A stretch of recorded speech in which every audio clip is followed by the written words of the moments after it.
In general, you know, we got really the best guys in the world building Corvettes, and you know, obviously everybody wants to get going building, and that's what we're starting to do again. And I think everybody's just excited just to be back working building Corvettes. So I think you know, nobody likes to have a break, but I think ultimately, you know, we're excited to get going back, building ZR1s, building these new special editions that we're showing, the GT1 and the competition sport, which you got to ride in. We're excited about building those. And actually, the cars that we have here came, you know, they were actually, to get these straight, because we were, you know, rebuilding our what we call our production trials.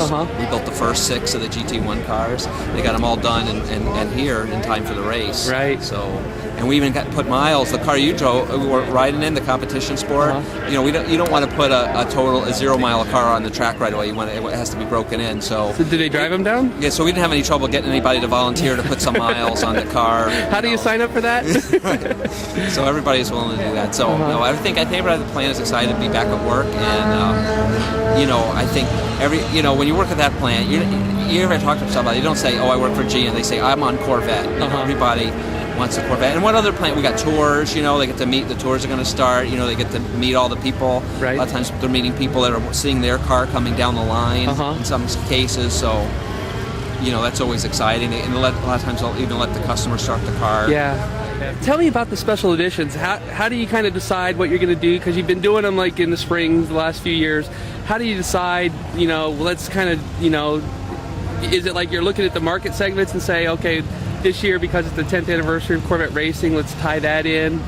Yeah, with the Corvette racing event, we kind of had a feeling that, you know, we were going to change classes this year. We weren't sure if it was going to be the beginning of the year or the end of the year, but we knew it was this year. And also, like you said, the 10th anniversary.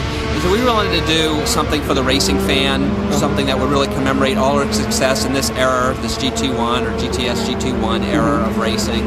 So, and we worked with the racing team to come up with a graphic scheme that would work for the street car and the race car together. Because sometimes, you know, there's a balance. What's the race car, you know, it might be too much for the street car, and not enough on the street car was not enough for the race car. So we had to have a right balance.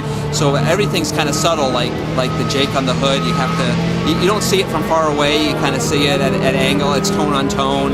So we did a lot of that kind of cool stuff with them.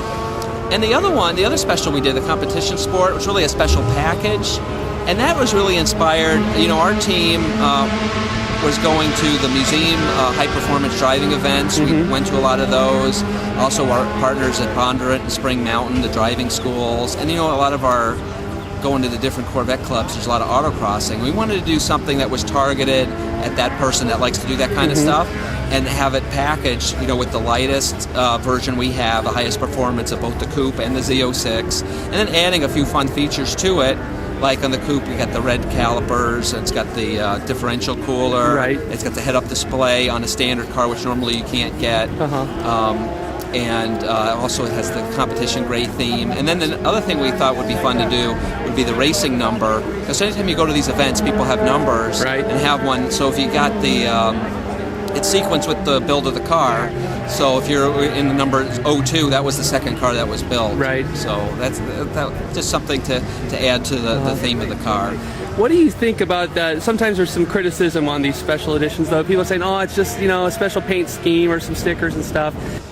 Well, yeah, I think you know, we try to do, you know, things that keep the car, you know, with the standards that we have for so you can use it as a street car, that meet all our warranty, durability, you know, 100,000-mile warranty. When you're starting into some of the race components, you know, if you're building a pure race car, ultimately there's different trade-offs you have to make. But you know, we really, you know, with the special editions, we try to do, you know, kind of see what people are interested in, what the market's doing. And, you know, it's really a fun thing to do. I know they're not for everybody. That's why they're limited. You know, they're pretty much a limited production, especially like the GT1. But we know the collectors really like them and enjoy the special features that they have. You know, when it comes to performance, like you're saying, you know, we have the ZR1, the Z06, and all the Corvettes, which are, you know, for the price performance ratio, we have nothing. We are leaders in all those cars. So we really. the standard, we'll say, the standard Corvette, if you get the Z51 or Z06 or Z01, are the cars that are, the street legal cars that you can use on the track already, right? Pretty much.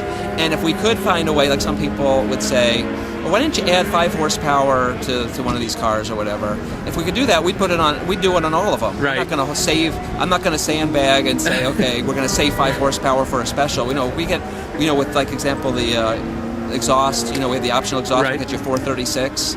We make that available for anybody, so they can order whatever they like. And that's really a thing about Corvette too. We want people to be able to get the combination of cars they want to have. Right. Cool. Probably a long answer. No, I liked it though. The Stingray Concept that's going to be in the Transformers movie. Do you think that that's going to really start people thinking? I mean, obviously everybody's calling it the C7, and wow, is this really the design concept for that?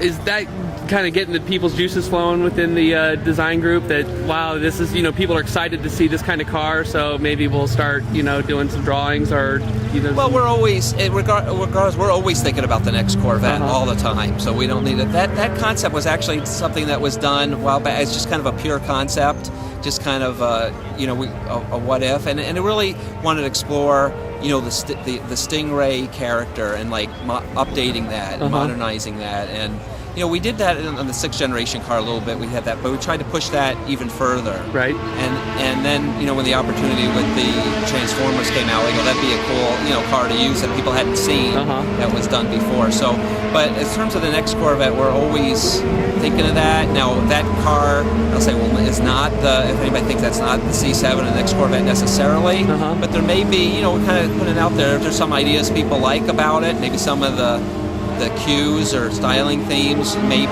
or may not see that. So it depends how it's received. It kind of gives us an early test, see if people would like to see the car go more in that direction or not. So. Right.